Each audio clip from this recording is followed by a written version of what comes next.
नमस्कार, मैं संदीप कसालकर 3.0 टीवी में आप सभी का स्वागत। वेब 3 वर्ल्ड से जुड़ी नई खबरों के साथ आए देखते हैं क्या कुछ हुआ वेब 3 की दुनिया में। सबसे पहले रुक करते हैं हेडलाइंस की ओर। मंदी की आशंकाओं के बीच क्रिप्टो करेंसी में गिरावट, $19,000 से इर्द गिर्द रहा बिटकॉइन। गेमिंग ऐप ई नगेट्स मामले में ईडी ने बिटकॉइन में फ्रीज किया $1.5 million. FTX ventures jump crypto ने $20 मिलियन NFT वॉलेट कोरल में निवेश को किया लीड। ट्रेडिंग प्लेटफॉर्म Crypto.com ने फ्रांस में संचालन के लिए रेगुलेटरी अप्रूवल को किया हासिल।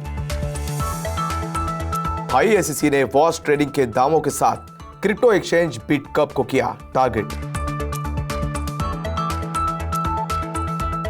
F1 टीम मैकलारन रेसिंग ने ग्रैंड प्रिक्स से पहले क्रिप्टो से प्रेरित कार लुक से उठाया पर्दा। NFT मार्केटप्लेस OpenSea ने 2 इथिकल हैकर्स को दिया $200,000 का इनाम। BIS ने कही लैंडमार्क इंटरनेशनल CBDC टेस्ट के सफल होने की बात।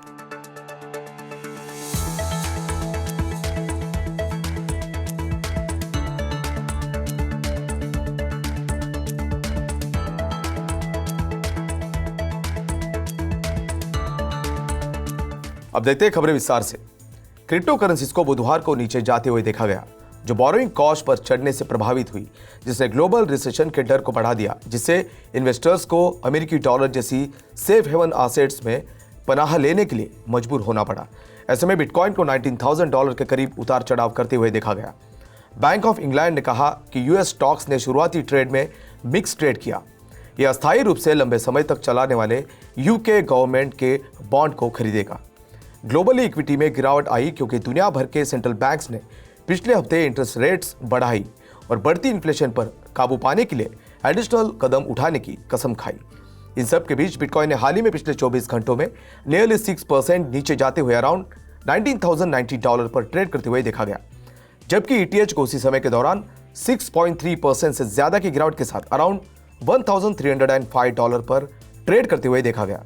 वहीं अन्य सभी मेजर ऑल्ट कॉइन्स ने भी नीचे जाते हुए ट्रेड किया है। Crypto currency market capitalisation around $925 billion तक नीचे आया, हालांकि ट्रेडिंग वॉल्यूम में फिर से रिबाउंड किया। इंडिया के ईडी ने ई नगेट नाम के मोबाइल गेमिंग एप्लीकेशन से संबंधित मनी लॉन्ड्रिंग जांच के हिस्से के रूप में अबाउट $128 मिलियन का अबाउट $1.5 मिलियन की क्रिप्टो करेंसी को फ्रीज कर दिया है। जांच फरवरी 2021 में भारत के पूर्वी शहर कोलकाता में नियामक अधिकारियों द्वारा आमिर खान और अन्य के अगेंस्ट दायर की गई शिकायत से संबंधित है। ईडी ने इस महीने की शुरुआत में 6 लोकेशंस पर तलाशी अभियान चलाया, जिसमें खान के घर से नकदी के ढेर $170 मिलियन का लगभग $2 मिलियन से ज्यादा बरामद किए गए। एजेंसी का आरोप है कि खान और अन्य ने ई नगेट्स नाम का एक गेमिंग ऐप लॉन्च किया है ताकि पैसे इकट्ठा करके लोगों को धोखा दिया जा सके, लेकिन फिर अलग अलग बहाने से विड्रॉल्स को रोक दिया गया और आखिर में ऐप सर्वर से प्रोफाइल इंफॉर्मेशन सहित सभी डेटा को मिटा दिया। ईडी के मुताबिक आरोपी क्रिप्टो करेंसी एक्सचेंज के जरिए विदेशों में पैसे ट्रांसफर कर रहा था।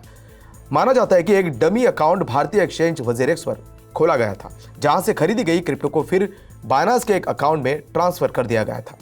उस बाइनेंस अकाउंट में लगभग $128 मिलियन का लगभग $1.5 मिलियन मूल्य के 77.6 बिटकॉइन बैलेंस को फ्रीज कर दिया गया है। एग्जीक्यूटेबल नॉन फंजिबल टोकन्स या XNFT के एक डेवलपर कोरल ने FTX और जंप क्रिप्टो की वेंचर कैपिटल आर्म के लीड में एक फंडिंग राउंड में $20 मिलियन जुटाए हैं। सोलाना बेस्ड डेवलपर अपने पहले फ्लैगशिप प्रोडक्ट बैकपैक XNFT के लिए अपना वॉलेट बनाने के लिए फंड्स का उपयोग करेगा।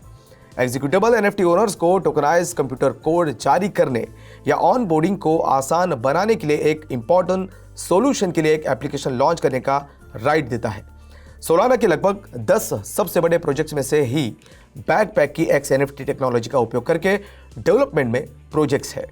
बैकपैक 26 सितंबर को प्राइवेट बीटा में लॉन्च होगा। Singapore based digital asset trading platform Crypto.com ने 28 सितंबर को अनाउंसमेंट की है कि उसे फ्रांस में डिजिटल एसेट सर्विस प्रोवाइडर यानी DASP के रूप में फंक्शन करने के लिए ऑथोराइजेशन रिसीव हुई है। ट्रेडिंग प्लेटफॉर्म में फ्रांस के leading market regulator Autorite des Marches Financiers यानी AMF के साथ रजिस्टर किया है। रिलीज के अनुसार Crypto.com रिगोरस असेसमेंट के अधीन था। विशेष रूप से एंटी मनी लॉन्ड्रिंग और टेररिज्म के फंडिंग का मुकाबला करने के संबंध में। थाईलैंड का सिक्योरिटीज एंड एक्सचेंज कमीशन यानी एसीसी देश के सबसे बड़े क्रिप्टो करेंसी एक्सचेंज बिटकप की जांच कर रहा है ताकि उससे प्लेटफॉर्म पर फिक्टिशियस ट्रेडिंग एक्टिविटी जनरेट की जा सके। 27 सितंबर को एजेंसी के एक ऑफिशियल स्टेटमेंट के मुताबिक एसीसी ने क्रिप्टो करेंसी एक्सचेंज और 2 लोगों के खिलाफ मुकदमा दायर किया है। रेगुलेटरी बॉडी सिविल फाइन और लगभग $634,000 की कॉस्ट के साथ साथ 2 के लिए 6 महीने के ट्रेडिंग बैन का अनुरोध कर रहा है। थाईलैंड में सबसे बड़े क्रिप्टो करेंसी एक्सचेंज के खिलाफ सबसे रिसेंट इन्फोर्समेंट एक्शन पिछले 3 महीनों में एक्सचेंज की सेकंड पनिशमेंट होगी। बिटकप कैपिटल ग्रुप होल्डिंग्स के चेयरमैन साकोलकॉन साकेवी पर पहले $216,000 का जुर्माना लगाया गया था और 1 साल के लिए कंपनी के साथ मैनेजरल पोजीशंस पर रहने से मना किया गया था। मैकलारन रेसिंग फॉर्मूला 1 टीम ने सिंगापुर में होने वाले अगले हफ्ते के ग्रैंड प्रिक्स से पहले अपनी रेसिंग कार्स के लिए क्रिप्टो इंस्पायर्ड लुक से पर्दा उठाया है। यह मूव क्रिप्टो एक्सचेंज OKX के साथ एक प्लान पार्टनरशिप का हिस्सा है। ये लिवरी 2022 सिंगापुर ग्रैंड प्रिक्स और 2022 जापानीज ग्रैंड प्रिक्स में मैकलारन MCL 36 F1 कार्स पर फीचर होगी। ये रेसेस 2019 के बाद पहली बार एशिया लौटी है। ओपनसी ने पिछले 10 दिनों में NFT मार्केटप्लेस में अलग अलग क्रिटिकल वल्नरेबिलिटीज को डिस्कवर करने वाले 2 इथिकल हैकर्स को बाउंटी के रूप में $200,000 पे किए हैं। हर एक हैकर को $100,000 का रिवॉर्ड मिला। फर्स्ट सिक्योरिटी स्पेशलिस्ट और सिक्योरिटी कंपनी जेलिक के चीफ मार्केटिंग ऑफिसर कॉर्बन लियो को दिया गया था, जिन्होंने दावा किया कि 26 सितंबर को बग बाउंटी पोर्टल HackerOne का इस्तेमाल करने के लिए एक सीरियस ओपनसी वल्नरेबिलिटी खोजने के लिए $100,000 हासिल किया था। ऐसे में अगर ये नहीं मिला होता तो क्रिटिकल बग किसी अटैकर को एसेट्स चोरी करने के लिए ओपनसी के इंफ्रास्ट्रक्चर से समझौता करने की अनुमति दे सकता था।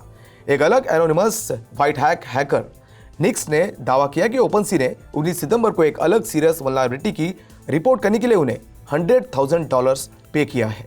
ओपनसी के एक रिप्रेजेंटेटिव ने कहा कि बाउंटीज लेजिटिमेट थे और वल्नरेबिलिटीज के लिए करस्पॉन्डिंग पैचेस जारी किए गए थे। बैंक ऑफ इंटरनेशनल सेटलमेंट्स यानी BIS ने मंगलवार को कहा कि कई Asian central bank digital currencies यानी CBDC से जुड़े प्रोजेक्ट को सफलता मिली है, जिससे फॉरेन एक्सचेंज ट्रांजैक्शंस में $22 मिलियन से ज्यादा की सुविधा हुई है।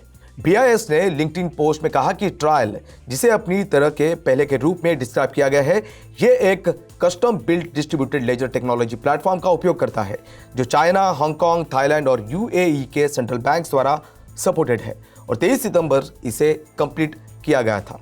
BIS बेसल स्विट्जरलैंड में बेस वर्ल्ड के सेंट्रल बैंक्स के एक ग्रुप ने कहा कि इससे जुड़ी एक डिटेल रिपोर्ट अक्टूबर में जारी की जाएगी। तो आज के लिए बस इतना ही। Web3 वर्ल्ड से जुड़ी नई खबरों के साथ बने रहिए 3.0 TV के साथ। तब तक के लिए मैं संदीप कसालकर आपसे विदा लेता हूं। नमस्कार।